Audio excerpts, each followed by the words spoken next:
नया news channel लाने से पहले हमने आपसे पूछा था कैसा होना चाहिए न्यूज़ चैनल। आपने कहा था एजेंडा नहीं खबरें चाहिए। देखिए तक 360 गली से ग्लोब तक। पहले उनके जूतों की माला पहनाकर नंगा घुमाया जाए जो व्यास पीठ से बोलते हैं। ऐसे आदमी की लड़ाई लड़ना चाहिए दोस्तों। ये बयान सुना आपने? इस बयान को हम आपको पूरा सुना भी नहीं सकते, इसमें इतनी अभद्र भाषा का इस्तेमाल किया गया है। लेकिन पूरा मामला क्या है, कौन है ये शख्स जो इस तरीके से खुले मंच से कथावाचकों को अपशब्द कह रहा है, ये अब हम आपको बताने वाले हैं। नमस्कार, स्वागत है आपका एमपी तक पर। मैं हूं रवीश पाल सिंह। भोपाल के भेल दशहरा मैदान पर रविवार को एक कार्यक्रम होता है। ये कार्यक्रम था अनुसूचित जाति जनजाति और ओबीसी संयुक्त मोर्चे के महासम्मेलन का। इसमें बड़ी संख्या में प्रदेश भर से अनुसूचित जाति जनजाति ओबीसी समाज के लोग जुटे थे, कई संगठन जुटे थे।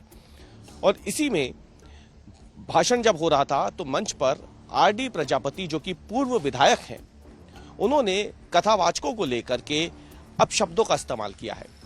रामभद्राचार्य के बारे में उन्होंने जो कुछ कहा वो एक बार आप फिर से सुनिए।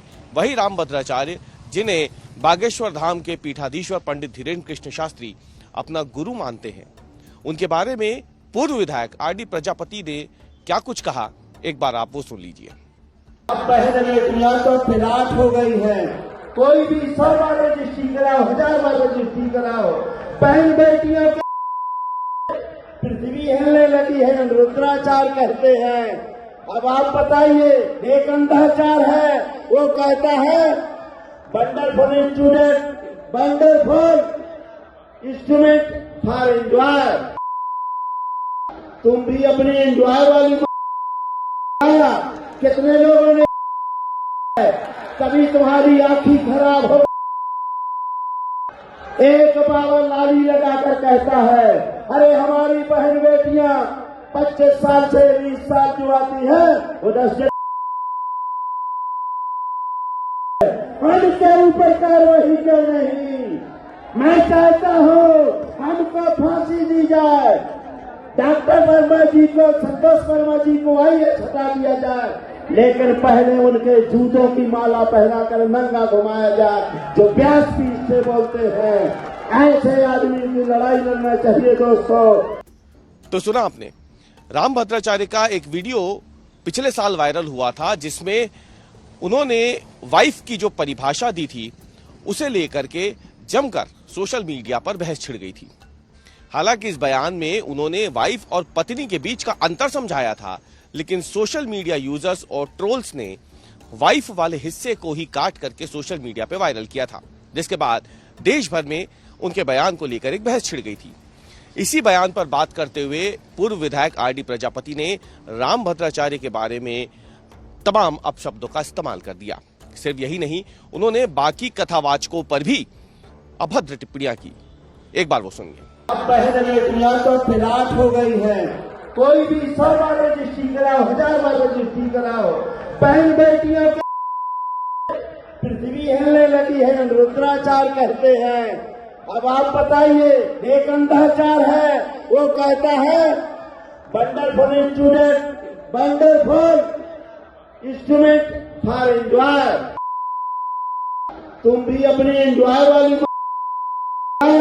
कितने लोगों ने कभी तुम्हारी आंखी खराब हो। एक बाबा लाली लगाकर कहता है, अरे हमारी बहन बेटियां 25 साल से 20 साल जो आती है वो 10 के ऊपर कार्रवाई क्यों नहीं? मैं चाहता हूं हमको फांसी दी जाए। डॉक्टर वर्मा जी को, संतोष वर्मा जी को आईएएस हटा दिया जाए, लेकिन पहले उनके जूतों की माला पहनाकर नंगा घुमाया जाए जो व्यास पीठ से बोलते हैं। ऐसे आदमी की लड़ाई लड़ना चाहिए दोस्तों।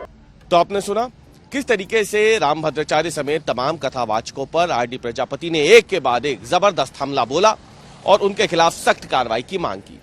दरअसल आरडी प्रजापति साल 2013 में भाजपा के टिकट पर चुनाव जीतकर विधायक बने थे। साल 2018 में भाजपा ने उनका टिकट काटकर उनके बेटे राजेश प्रजापति को विधानसभा का चुनाव लड़वाया। वो चुनाव जीत भी गए और 2023 तक विधानसभा के सदस्य भी रहे, विधायक रहे मतलब। लेकिन इसी बीच में उनके पिता आरडी प्रजापति ने समाजवादी पार्टी का दामन थाम लिया और साल 2024 में टीकमगढ़ से भाजपा प्रत्याशी के सामने बतौर सपा उम्मीदवार चुनाव भी लड़ा। हालांकि वो चुनाव हार गए, लेकिन आरडी प्रजापति शुरू से ही अपने विवादित बयानों की वजह से सुर्खियों में रहते हैं। इससे पहले भी कई बार उन्होंने कथावाचकों को लेकर, धीरेन्द्र कृष्ण शास्त्री को लेकर के ऐसे बयान दिए हैं जिस पर काफी विवाद खड़ा हुआ है।